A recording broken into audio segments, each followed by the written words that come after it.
उससे उतनी ही दुख होता है, अफसोस होता है, और उसमें यकीनन सियासत नहीं होनी चाहिए।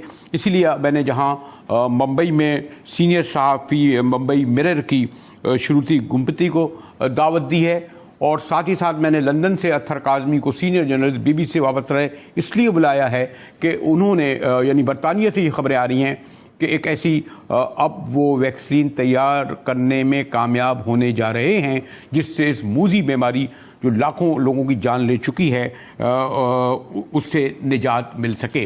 लेकिन अतर क्यों ना पहले मैंने कहा पड़ोस का मामला है, ज़रा श्रुति जी से पूछें।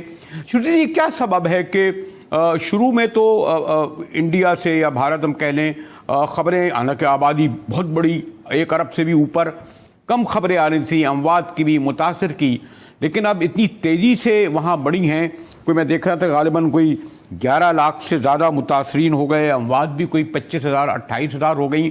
क्या लोगों ने लॉकडाउन को फॉलो नहीं किया? गवर्नमेंट अपने रिसोर्स इस्तेमाल नहीं करती? क्या सबब है श्रुति जी? थोड़ा सा लॉकडाउन को रिलीफ जब दे दिया, थोड़ा सा लिफ्ट कर दिया लॉकडाउन को, तो काफी सारे लोग अपने घर जाना चाहते थे जो फंसे हुए थे शहरों में या अपने काम के जगह पे। तो उसके वजह से अलग अलग जगह में वो फैलने लगा। जैसे पहले सिर्फ केरला में या महाराष्ट्र में उसका ज्यादा आउटब्रेक था, अभी वो अलग अलग देश के राज्यों में वो फैल रहा है। लेकिन जहाँ जहाँ सरकारी हेल्थ व्यवस्था अच्छी काम कर रही है, जहाँ जहाँ सरकारी अस्पताल है, जहाँ जहाँ छोटे क्लिनिक्स अच्छी तरह से काम कर रहे हैं, वहाँ उसको फैलने से काफी यानी कंट्रोल अच्छा हो रहा है वहाँ पे। एक वैक्सीन की भी यहाँ पे बात हो रही है, मुझे नहीं पता कि आगे चल के आपने उसके बारे में पूछना है या मैं अभी आपको बता दूं कि वो यहाँ पे दुनिया में जो इस वक्त वैक्सीन्स पे काम हो रहा है वो तकरीबन 4 ऐसी वैक्सीन्स हैं जो इस वक्त आखिरी मराहिल में। उनमें से 2 वैक्सीन्स जो हैं वो बरतानिया में भी हैं, खुसूसन जो ऑक्सफोर्ड रिसर्च ग्रुप की एक वैक्सीन है वो इस वक्त ऑलमोस्ट फाइनल मराहिल में है। मास टेस्टिंग उसकी होनी है, अभी 1000 लोगों पे तकरीबन वो टेस्ट हुई है और उसके बड़े पॉजिटिव रिजल्ट्स आए हैं। तो यहाँ पे हुकूमत ने उस वैक्सीन की तकरीबन 10 करोड़ ऑर्डर भी कर दिया। अगर वो वैक्सीन पास हो जाती है, फाइनल स्टेजेस से आगे चली जाती है, तो वो उस वैक्सीन का हुकूमत ने यहाँ पे ऑर्डर भी कर दिया खरीदने के लिए।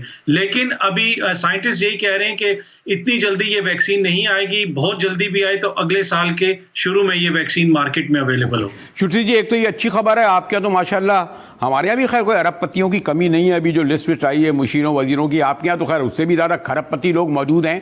और गालिबन ये जो लंदन से अगर अच्छी खबरें आ रही हैं और 10 करोड़ तैयार की जाएंगी तो मेरे ख्याल एक अंबानी जी जो हैं वही इतनी वो जो वैक्सीन जो है या बल्कि उसका जो फ्रेंचाइज यहाँ आ जाएगी जिस तरह और चीज़ों की आती है वो तो करेंगे। लेकिन उससे पहले मैं ये पूछ लूँ श्रुति जी के, ये जो आप जो बता रही थी, मैं जब देख रहा था कि इब्तदा के दौर में यानी हमारे कराची शहर में भी है कि कम से कम 1-1.5 लाख लोग रोज़ बाहर से आते हैं। कुछ लोग कहते हैं आधे यहीं रह जाते हैं, वो बेचारे फुटपाथों पे सोते होंगे, झोपड़पट्टी में रहते होंगे। मुंबई के बारे में भी ये कहा जाता है और हम फिर तस्वीरों में देखने लगे कि हज़ारों की तादाद में लोग बेचारे वापस जाने लगे जब रोज़गार नहीं मिला, अपने अपने गाँवों में गए, अपने अपने घरों में जाना उन्हें पड़ा। तो ये बड़े पैमाने पर नकल मकानी हुई। तो शायद ये सबब था श्रुति जी इसके फैलने का कि लोग बम्बई से और दिल्ली से अपने अपने गाँवों में गए, अपने अपने घरों में गए, और बाहर से आने वालों को आपने रोका बम्बई और दिल्ली आने से।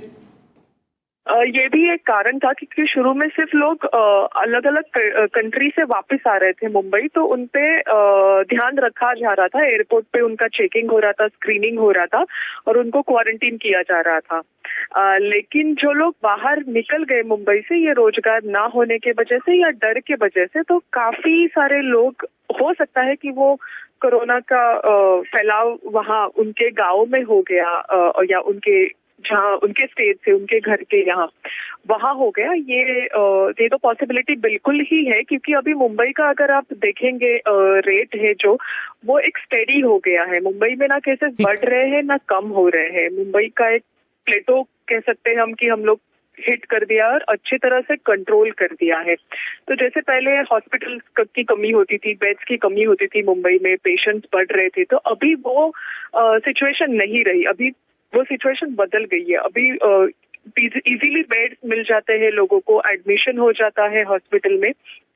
लेकिन जो लोग यहाँ से बाहर गए हैं तो रूरल एरिया में थोड़ा उनको प्रॉब्लम है, हेल्थ सिस्टम कम होने की वजह से या हेल्थ सिस्टम मुंबई की जितनी तगड़ी ना होने की वजह से उसका फैलाव बाकी के स्टेट में हमको ज्यादा दिख रहा है। अच्छा श्रुति, एक और मैं इम्पोर्टेंट बात बहुत ही स्पेसिफिक जल्दी से आपसे पूछ लूं। आपको मुझे इल्म है कि अगर आप चाहें तो एक आर्टिकल 1000 उसका भी ले सकती हैं और एक वन लाइनर भी कह सकते हैं। मईशत पर जो हिंदुस्तान की दूसरी बड़ी मईशत कहलाई जाने लगी थी, उसके कितने असरात पड़े हैं? यानी जो हमारी जीडीपी जैसे कम हुई है या जो बेरोजगारों की तादाद बढ़ी है, ये क्या बहुत तेजी से बढ़ी है या काबू में है श्रुति जी? ये काबू में है ऐसा अभी तक नहीं बोल सकते क्योंकि कुछ ऑफिशियल नंबर सरकार ने दिया नहीं है, लेकिन दिख रहा है जैसे कि पूरा लॉकडाउन अभी तक खत्म नहीं हुआ है, पार्शियली लॉकडाउन लिफ्ट किया है। मुंबई का जो मेन जिससे लोग ट्रैवल करते हैं लोकल ट्रेन वो चालू नहीं हुई है, तो काफी लोग ऑफिस जाना भी चाहते हो तो वो पहुंच नहीं पाएंगे। तो पूरी तरह से बिजनेस चालू नहीं हुआ है, मार्केट सब चालू नहीं हुए हैं। और मुंबई में मैक्सिमम जो काम होता है वो सर्विस सेक्टर में होता है, तो सर्विस सेक्टर में लोग ट्रेन से ही ट्रैवल करके पहुंच पाते हैं। जिनके पास खुद का व्हीकल है वो बात अलग है, लेकिन ऐसे बहुत कम लोग हैं। ठीक है, तो लोग पहुंच नहीं पा रहे। सॉरी, अच्छा अगर यही मैं आपसे पूछूं, आपको ही पता है कि लंदन में तो इतने बड़े पैमाने पर गाड़ियां आती थी कि एक जमाने में लोग गाड़ियां बाहर खड़ी करने लगे थे, क्या गालिबन 20 पाउंड लगा दिए गए थे ना कि जो अंदर आएगा, तो लोगों ने कहा बाहर जाओ और फिर टैक्सी में बैठ गया। तो अब क्या लंदन पे जो एक पूरा हब था बिजनेस का, सियाहत का, इकोनॉमी का, और जैसे मैंने कहा कि 5000 पबी आप समझे जिस तरीके से वहाँ होता है, उसका कितना असर पड़ा, अनएम्प्लॉयमेंट कितना बढ़ी? और बहुत ही स्पेसिफिक मैं आपसे वही कहूँगा कि मुझे 10 गुफ्तगू समेटनी है एक आध मिनट में, अगर आप ये कहें। और अब क्या सूरत हाल है अथर? जी बिल्कुल मैं आपसे एग्री करता हूँ। इकोनॉमी बुरी तरह हिट हुई है, बड़े अरसे के बाद यहाँ की इकोनॉमी श्रिंक हुई है, वो उसके दादोशुमार भी हमारे सामने रखे। लेकिन अगेन बरतानिया आसूदा मुल्क है। आप इस बात से अंदाजा लगा लें कि गुज़िश्ता 3 माह के दौरान बरतानिया की हुकूमत ने 330 अरब पाउंड, जो तकरीबन $450 अरब डॉलर बनता है, वो प्लेज किया है, वो इस इकोनॉमी में पंप किया है। लेकिन उसके बावजूद इकोनॉमी जो है श्रिंक की है और इकोनॉमी को रिकवर करने में टाइम लगेगा। ओके अथर कादमी। और मैंने कहा जरा आपने पाकिस्तान की बात तो हो ही रही थी, और लंदन मतलब ये कि हम एक लिहाज से पूरी दुनिया, बहरहाल हिंदुस्तान आबादी के एतबार से एक बहुत बड़ा मुल्क, उस वजह से तो इन दोनों मुल्कों को पता चला कि इंडिया में कितनी सूरत हाल इस वक्त खतरनाक, क्योंकि 30 नंबर पर आ गया, लंदन खुल रहा है। लेकिन आमतौर पर हम अपने गो कि मुझे पाकिस्तान पर गुफ्तगू करने बाद बलूचिस्तान पर आना था, लेकिन बलूचिस्तान स्पेसिफिक इसलिए मैं ब्रेक के बाद आऊँगा कि आपको इल्म है कि तफ्तानी से जो है ये पाकिस्तान में कहा जाता है। मेरा नहीं लगता कि वो तो बहुत भी असबाब थे, कैसे रोक सकते थे, लेकिन मैं जब ब्रेक के बाद आऊँगा तो ज़रा बलूचिस्तान की सूरत हाल पर बात करेंगे। वहाँ बुशरा हमें NDMA के जो DG हैं उनसे बात कराएंगी। हमारे साथ रहिएगा, मिलते हैं ब्रेक के बाद।